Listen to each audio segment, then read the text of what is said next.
Madame, Monsieur, bonsoir et merci de nous rejoindre pour le 20h sur la télévision togolaise. Voici les titres. Le PUDC, programme d'urgence de développement communautaire, est à sa phase d'exécution.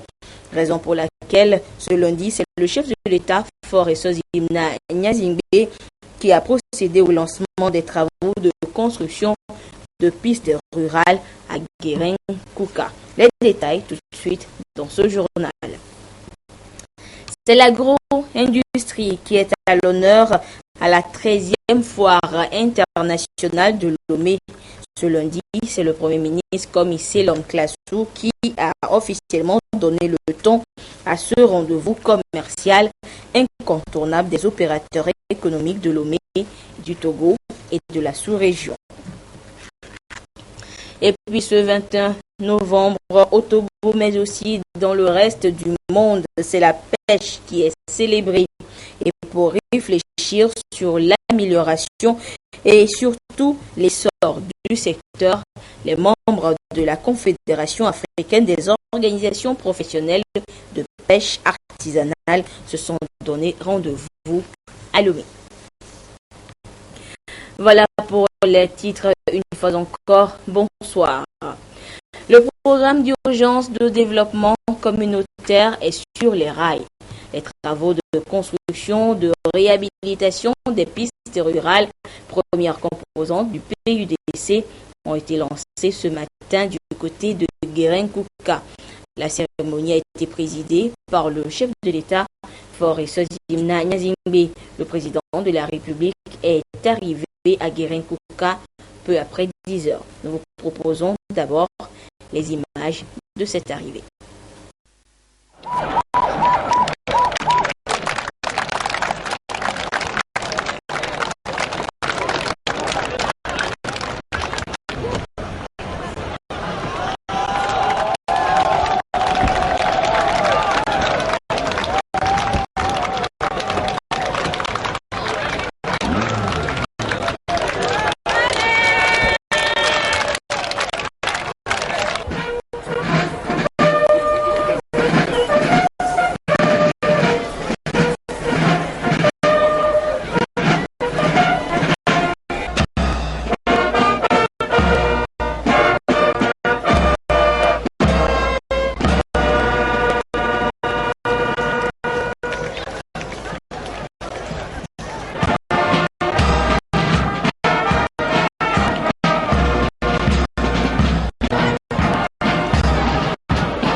Le programme d'urgence de développement communautaire a été adopté en Conseil des ministres en janvier dernier et lancé officiellement peu après à Mandouri, toujours par le chef de l'État. Il se présente comme un outil dont les interventions devront permettre des progrès rapides dans les domaines prioritaires comme l'éducation, la santé, l'eau, l'électricité et les pistes rurales. 2016 à 2018, soit 3 ans, c'est la période d'exécution du PUDC, financé à plus de 155 milliards de francs CFA par le gouvernement togolais et ses partenaires extérieurs. Nous reviendrons tout à l'heure, si tout va bien, sur cette cérémonie de lancement officiel des travaux de construction de pistes rurales à Guérin-Kouka. Autre actualité, la 13e foire internationale de Lomé qui est ouverte depuis le 18 novembre dernier, mais officiellement lancée ce lundi par le chef du gouvernement, Komi Selom Klasu.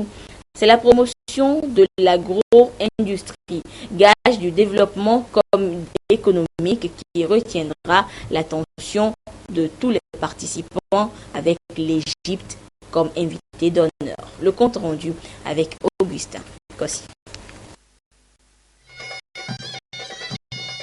Une prestation acoustique de l'Égypte, invité d'honneur de la 13e fois internationale de Lomé. 3 semaines d'échanges commerciaux entre le Togo et les autres pays du monde. La cérémonie d'ouverture est présidée par le Premier ministre Commissaire Classou. Cette grande fête foraine est placée cette année sous le signe de la promotion de l'agro-industrie comme gage du développement économique.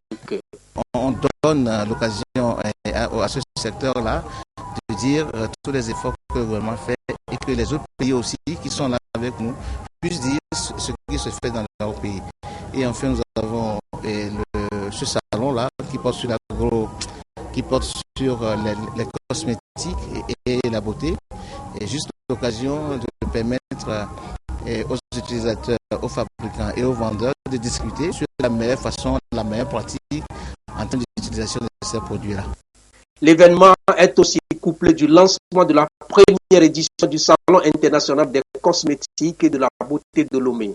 Il donne la primeur à la République arabe d'Égypte, offrant ainsi à une trentaine de chefs d'entreprise du pays des opportunités d'affaires, d'échanges et de partenariat.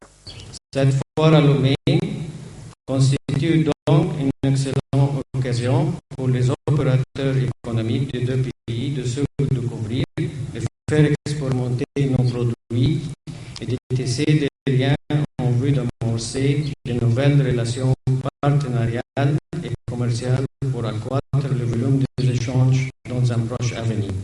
Notre message aujourd'hui est que l'Égypte sera toujours également aux côtés de Togo.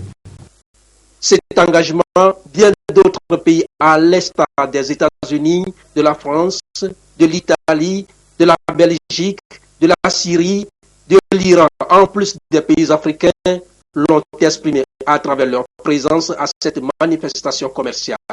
Plus de 800 exposants sont déjà installés.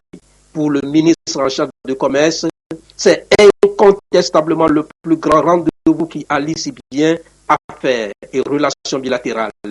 Et le thème agrobusiness s'y prête bien. Je me félicite du choix de ce thème car il vient appuyer la volonté du gouvernement togolais de faire de ce secteur un véritable levier de l'économie nationale à travers l'implantation dans un futur très proche des agropoles dans les différentes régions économiques.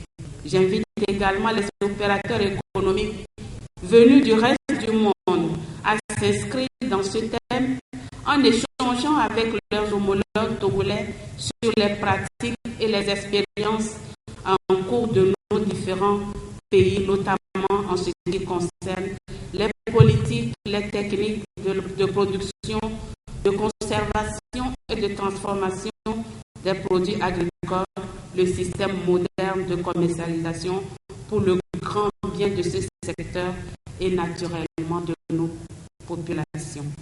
Et les portes de la foire sont officiellement ouvertes. Des rencontres B2B au panel de discussion prévues sur diverses thématiques. L'on s'attend à ce que la moisson soit bonne pour tous d'ici le 5 décembre. Promouvoir l'agro-industrie, gage de réel développement économique, c'est le thème retenu donc pour ce 13e carrefour commercial. Mais qu'est donc l'agro-industrie? Ramdan Bassina nous l'a fait découvrir. La nouvelle politique agricole au Togo s'oriente de plus en plus vers une agriculture à l'échelle industrielle. Une industrialisation qui passe forcément par la mécanisation, la transformation, la naissance de petites et moyennes entreprises. L'objectif envisagé est de garantir l'autosuffisance et la sécurité alimentaire au Togo. Le thème choisi cette année pour la 13e édition de la Foire internationale de Lomé n'est donc pas anodin. Sur les stands, les exposants présentent des produits de transformation population locale. Ce thème, c'est un bon thème parce que aujourd'hui, le Togo est à perpétuer le développement en agroalimentaire, surtout que l'entrepreneuriat qui est aujourd'hui promeut beaucoup le secteur agroalimentaire. C'est bienvenu pour consolider les acquis que nous avons aujourd'hui. Le gouvernement, dans ce sens, veut promouvoir, veut aider le jeune entrepreneur togolais à aller de l'avant dans tout ce qu'il entreprend. Certes, les petites et moyennes entreprises se spécialisent dans l'agro-industrie, mais le défi majeur reste la qualité de ces produits et leur accès aux différents marchés de la sous-région. Nous avons des difficultés à avoir des certifications pour pouvoir les faire exporter.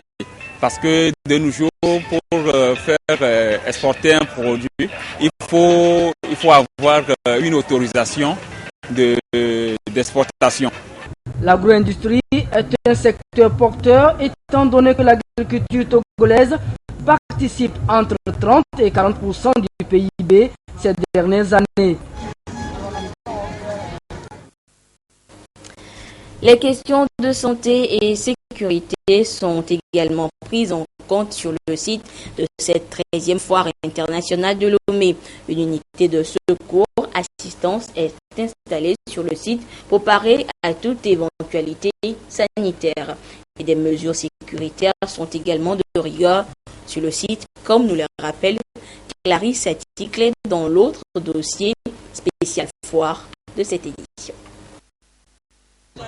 Cette année, le Centre togolais des expositions et foires CETEF pense à la santé des exposants et des visiteurs de la foire.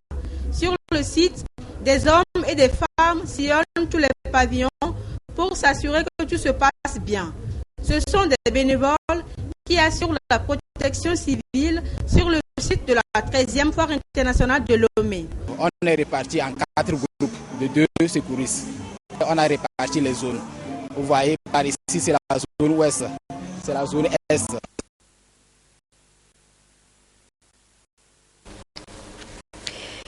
Toutes nos excuses pour cette interruption du sujet sur la sécurité sur le site de la 13e foire internationale de Lomé.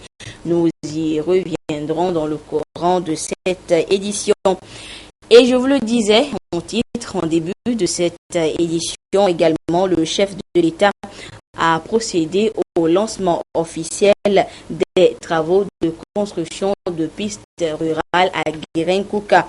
Des travaux qui rentrent dans le cadre du PUDC, Programme d'urgence de développement communautaire. La cérémonie de lancement sur un commentaire de Nestor Mozo depuis Guérin-Kouka.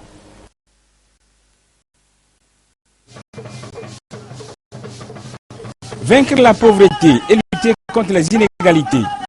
Mission assignée au programme d'urgence de développement communautaire né de la volonté même du président de la République, Forest Nyassingbe. Dankpen a le privilège d'être la préfecture choisie pour le lancement des travaux de construction et de réhabilitation des pistes rurales, première composante du PUDC. Avant même que le programme ne soit dévoilé, la population de Dankpen a témoigné sa reconnaissance au chef de l'État pour tout ce qui a été réalisé dans la préfecture ces dernières années.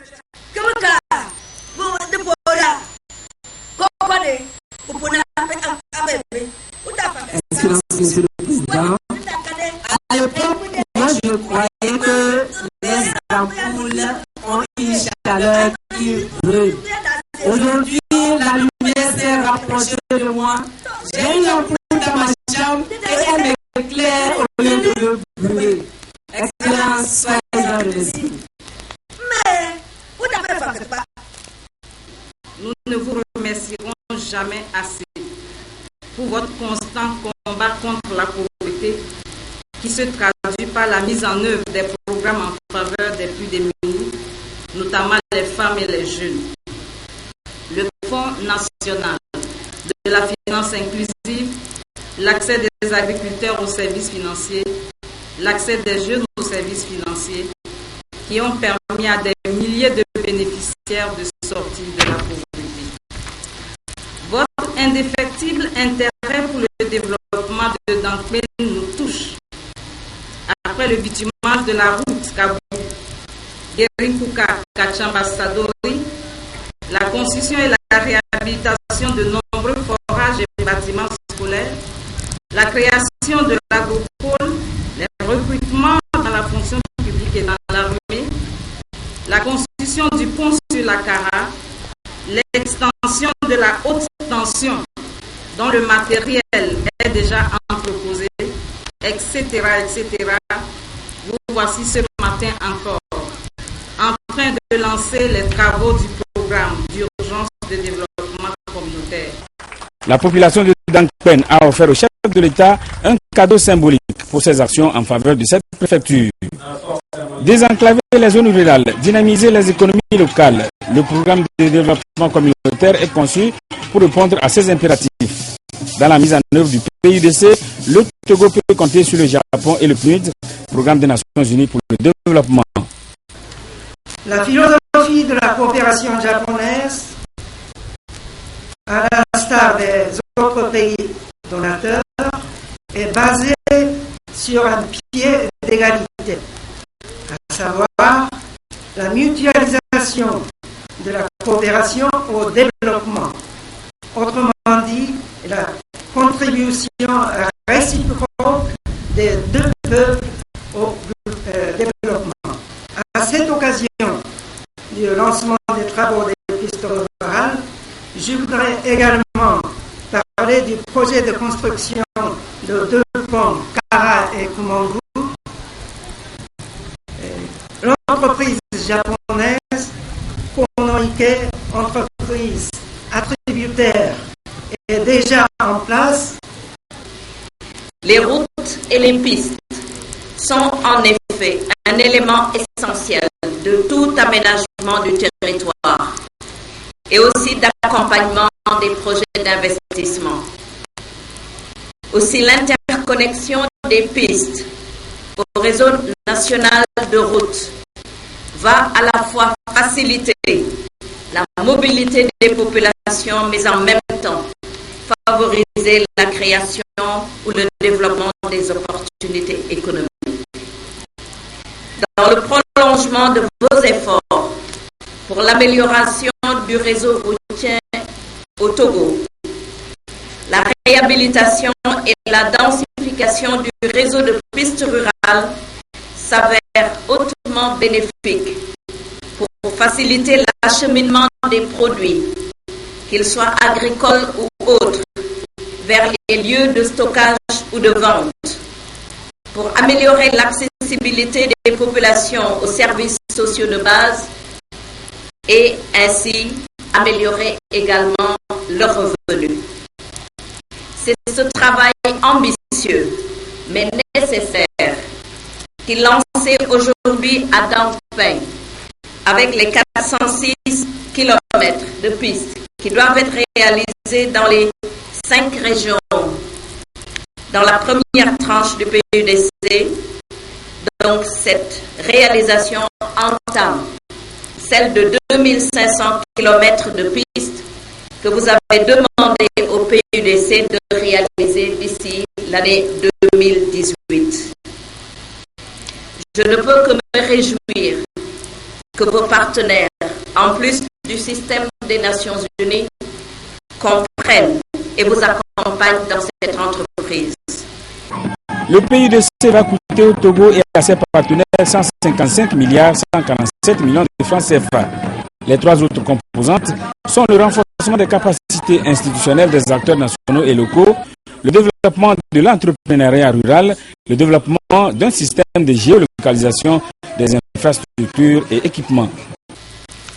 Excellence, Monsieur le Président de la République, le PUDC est donc la concrétisation de votre promesse à la population togolaise de placer votre quinquennat 2015-2020 sous le sceau du social en accordant plus d'attention aux couches les plus défavorisées.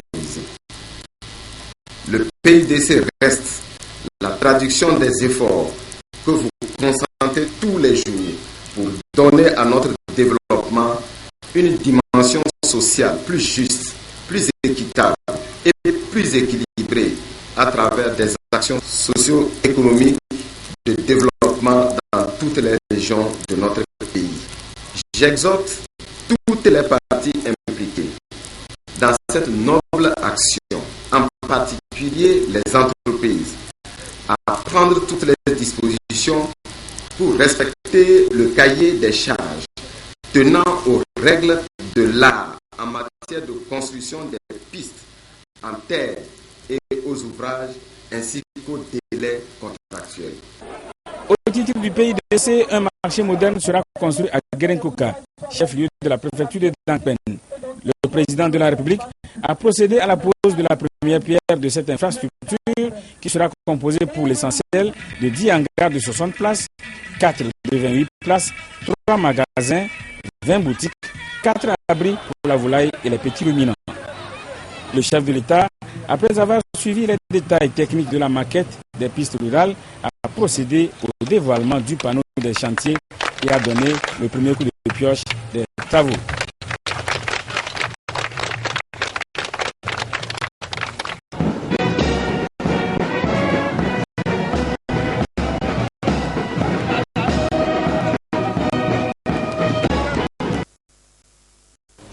C'était donc là la cérémonie officielle de lancement des travaux de construction de pistes rurales PUDC à Guérenkouka. Cérémonie présidée donc par le chef de l'État fort et Sozimna Nyazingbe. Et durant cette cérémonie, vous avez suivi tour à tour l'intervention de la représentante des populations de Guérenkouka, de Madame Memounatou Ibrahima, deuxième vice-présidente de l'Assemblée nationale, cadre de Dankpen, du chef de mission de la coopération japonaise, Monsieur Namba, de Madame Kardiata Lo Ndiaye, représentante résidente du PNUD au Togo et du ministre des Infrastructures et des Transports, Nisao Nyonfam. 12 ans après l'introduction de la mise en place d'un mécanisme pour la lutte contre le terrorisme par le protocole à la Convention de l'OUA de juillet 2004, le Togo se prépare pour ratifier cette convention.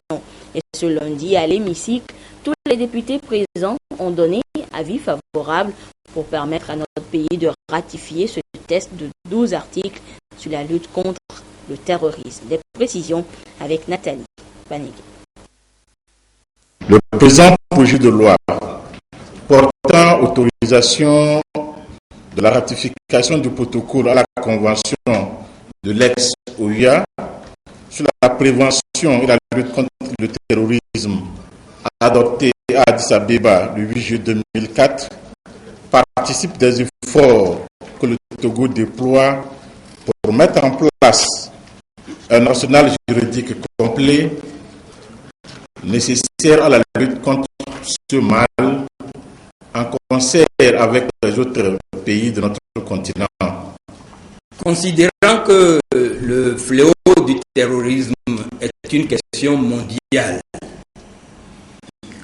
considérant que seule la mutualisation des efforts permettrait de le vaincre, considérant que la première réponse au terrorisme doit être au niveau national, j'invite le groupe parlementaire ANC à autoriser la ratification. Ça y est, tous à l'unanimité, les députés ont donné le feu vert pour la ratification du protocole à la Convention de l'Union africaine sur la prévention et la lutte contre le terrorisme. Comme innovation, la mise en place d'un mécanisme pour la lutte contre le terrorisme. Une fois ratifié, ce protocole de 12 articles permettra au Togo de bénéficier de l'assistance technique des institutions spécialisées dans la lutte contre ce fléau et de participer beaucoup plus activement aux initiatives et actions locales en la matière. Le gouvernement promet d'en faire un bon usage en vue de renforcer la protection des personnes et des biens dans notre pays. Je voudrais saisir cette occasion pour louer à nouveau les efforts de notre organisation continentale en matière de lutte contre l'insécurité sous toutes ses formes. Devenu une menace presque quotidienne, un fléau mondial, voire une entrave au développement, le terrorisme fait déjà de l'année 2016 une année de triste record avec 103 attentats terroristes commis dans le monde entier et des milliers de pertes en vie humaine. Le terrorisme, en semant le chaos, a un impact considérable et beaucoup plus dévastateur que nous ne l'imaginons sur les processus de développement. Outre l'instabilité chronique qu'il instaure, instabilité incompatible avec le climat des affaires, le terrorisme a le triste mérite de bouleverser les prévisions budgétaires des États. La lutte contre le terrorisme impose des investissements colossaux dans le domaine de la sécurité et c'est ainsi qu'elle peut entraver des investissements sociaux et donc entraver le développement. Sur les 54 pays que compte l'Afrique, 45 ont signé la convention et 17 l'ont déjà ratifiée. Et après cette 5e séance, les honorables députés seront de retour demain mardi à l'hémicycle pour la 6e séance plénière de cette 2e session ordinaire de l'année. Et tout comme aujourd'hui, la séance de demain sera ouverte à partir de 9h au Palais des Congrès, siège du Parlement. Ce 21 novembre est célébrée la Journée mondiale de la pêche. Une occasion pour les différents acteurs des secteurs publics et privés de réfléchir sur les solutions à apporter aux obstacles qui minent ce secteur. Et c'est au Togo que la Confédération africaine des organisations professionnelles de pêche artisanale, forte de 26 pays d'Afrique et des autres continents, a donné rendez-vous à ses membres pour la circonstance. Le compte rendu avec Issoham. Écoutez. Le développement de la production halieutique et l'amélioration de la sécurité alimentaire sont des défis qui s'imposent aux pays en voie de développement. Pour les relever, il faut compter avec la compétence dont font preuve ces hommes et femmes du secteur de la pêche. C'est eux qui sont célébrés à cette occasion par la Confédération africaine des organisations professionnelles de pêche artisanale et le ministère en charge de ce secteur au Togo. Au nombre des obstacles à l'éclosion du secteur de la pêche, il y a entre autres des difficultés liées à l'organisation du secteur lui-même et à sa gouvernance. Il faut qu'on ait des organisations fortes. Et pour avoir des organisations fortes, il faut qu'on ait le réflexe de respecter nos statuts et nos règlements, de prôner les règles de gouvernance et de transparence. Et pour moi, la première règle de transparence et de gouvernance, c'est le partage des informations. Au niveau de la CEDEAO, on nous dit qu'il y a la libre circulation. Au niveau de l'UEMOA, la même chose.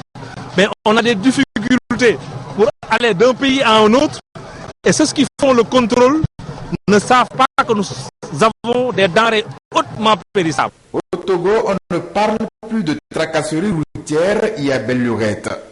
Les opérateurs économiques du domaine peuvent s'en réjouir, de même que pour les efforts du gouvernement en matière de pêche. On retiendra la construction future d'un port de pêche moderne, des chambres frigorifiques et des fourneaux améliorés. Le gouvernement s'investit aussi dans la lutte contre la pêche illicite, non déclarée et non réglementée, la promotion de la gouvernance maritime et l'application de la charte de Lomé sur la sécurité, la sûreté et le développement en Afrique. L'entrepreneuriat rural dont parle de plus en plus le gouvernement togolais, aussi bien dans le secteur de la pêche que dans les autres, pour inciter la jeunesse à l'auto-emploi est déjà une réalité pour ceux qui l'ont compris. Rendons-nous maintenant dans une ferme à Sokodé où nous allons découvrir un jeune, Padangwe Asiki.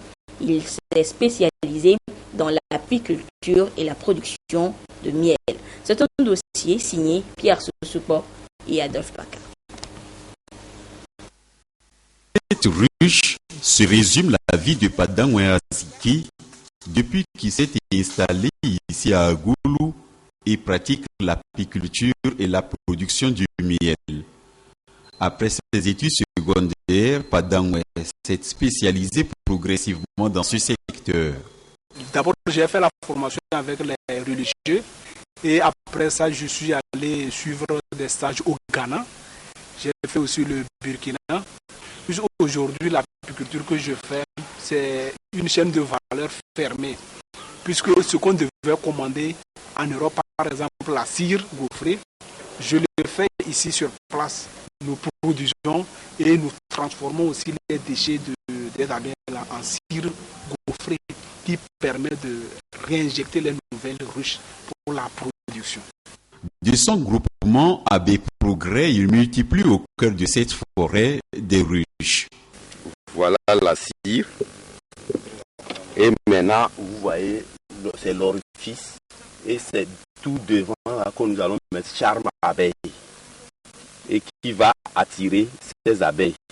Une ruche comme ça, au bout d'une année, peut produire un truc de 20 à 25 litres de choses. Or, dans notre milieu, le miel, 1 litre de miel va dans les 2500. Ici, la pratique est purement artisanale. Sans habit d'apiculteur ni gants, il le fait dans une parfaite réussite et pas de piqûre. C'est ainsi que le jeune homme tire des fruits de son labeur 2 à 3 000 litres de miel par an. Le support de mes enfants, c'est grâce à l'apiculture.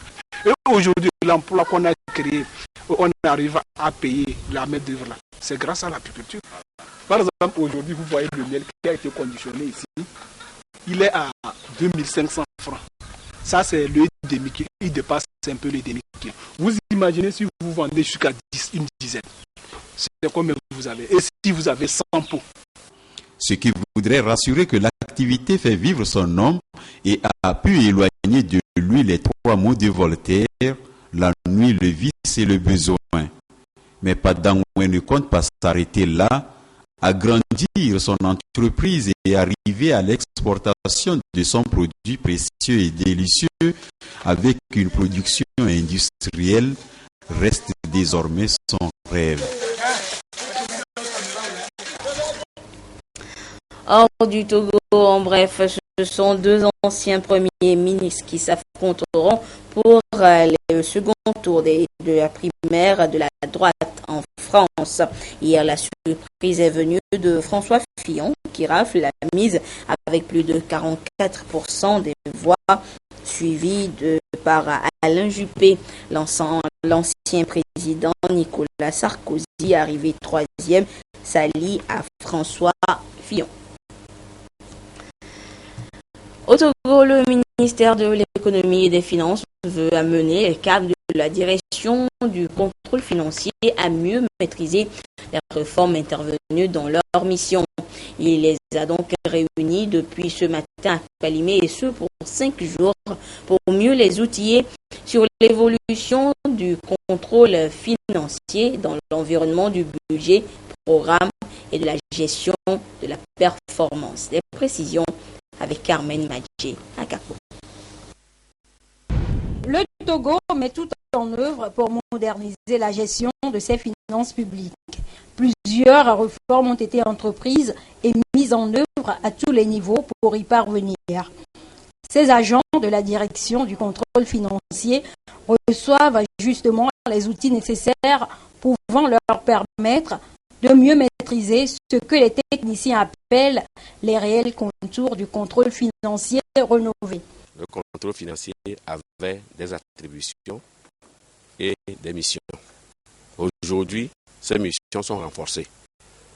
Avant que le personnel ne soit outillé pour bien exercer, il lui est offert l'opportunité d'avoir cette formation et d'avoir un expert à la matière pour venir renforcer les capacités de la direction du contrôle financier. Plusieurs points seront abordés et plus précisément la soutenabilité budgétaire, le contrôle hiérarchisé de la dépense publique et la fongibilité des crédits. Nous allons présenter le cadre général des réformes des finances publiques.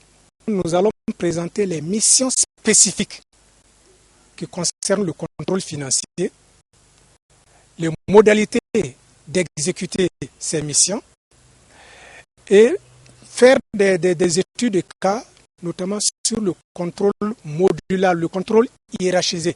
C'est ça là qui est très important maintenant pour le contrôleur financier, parce que l'objectif visé, c'est vrai que c'est la célérité de l'exécution de la dépense, mais il y a aussi la garantie.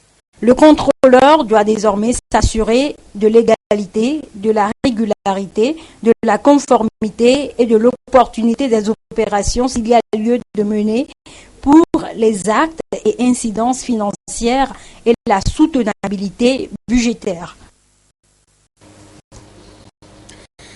Allons maintenant à la découverte d'un artiste styliste, Arsène. Il a la mode dans le sang. Il allie son flair à son talent pour sortir des modèles assez originaux qui font de lui un créateur bien inspiré au profit de sa clientèle. Découvrons-le sous la plume de Esther Laclé. C'est un artiste hors pair. Il manie ciseaux et aiguilles comme un virtuose. À 26 ans, Kodjo a déjà 16 ans de carrière. Issu d'une famille de stylistes, il n'a même pas eu à apprendre ce métier. Sa particularité, confectionner des habits sur la base de matières très peu utilisées dans le secteur.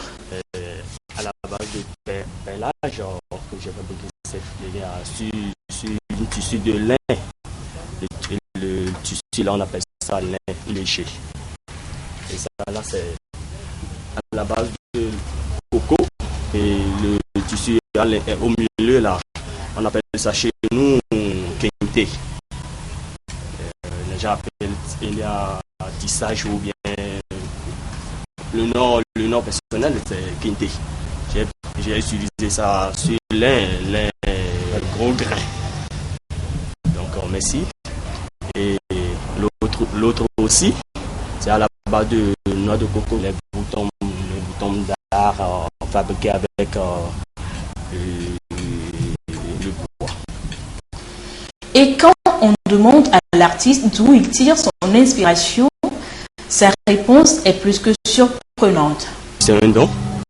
Pas dire l'inspiration vient quelque part du temps court, parce que ma façon de voir les choses, alors, je peux faire quelque chose. À part les habits, le jeune styliste se singularise par des accessoires à la hauteur de son imagination. Ok, je fais les sacs, les sacs, je fais les rideaux, je bourre les chaises. J'ai utilisé les raffias et j'ai utilisé les trucs de noix de coco fabriqués au Sénégal. Et j'ai utilisé le tissu Angelina et à l'intérieur aussi, c'est l'Angelina. Kodjo n'attend pas des commandes pour créer. Il produit par moment en quantité et mise plutôt sur la vente. Des tout fournis qui s'arrachent comme de petits pains. Il inculque son savoir-faire à 5 apprentis. Marié, il est père d'une fille. Le président de la commission technique de gestion et de suivi de l'aide de l'État à la presse invite les directeurs des organes de presse écrits et audiovisuel privé à une séance d'information avec la commission le mercredi 23 novembre 2016 à 9h au siège de la Haute Autorité de l'audiovisuel et de la communication à Agbalépé d'Ogan. Cette séance étant consacrée aux modalités d'octroi de l'aide de l'État aux médias pour la période 2015-2016. Il les remercie par l'avance pour leur respect de l'heure indiquée. Par ailleurs, vu l'importance de l'ordre du jour, le président de la commission invite également les médias à assurer la couverture de la séance d'information. Et dans un autre communiqué à présent de la togolaise des eaux, la société togolaise des eaux informe la population que dans le cadre du programme d'amélioration de la distribution d'eau potable en cours dans la ville de Lomé et de ses environs, elle informe sa clientèle que des travaux complémentaires de raccordement vont avoir lieu demain, mardi 22 au jeudi 24 novembre 2016. Ces travaux vont occasionner des perturbations dans la distribution d'eau potable dans certains quartiers de la ville pendant cette période. Et la TDE présente déjà ses excuses et remercie la clientèle pour sa compréhension. Et voilà, c'est sur cette série de communiqués que se referme cette édition. Merci à vous qui l'avez suivi un peu partout grâce à la télévision togolaise, notamment du côté de Guérin Kouka. Retrouvez Prudence Zinsou à 22h30 pour la dernière édition du journal. Au revoir.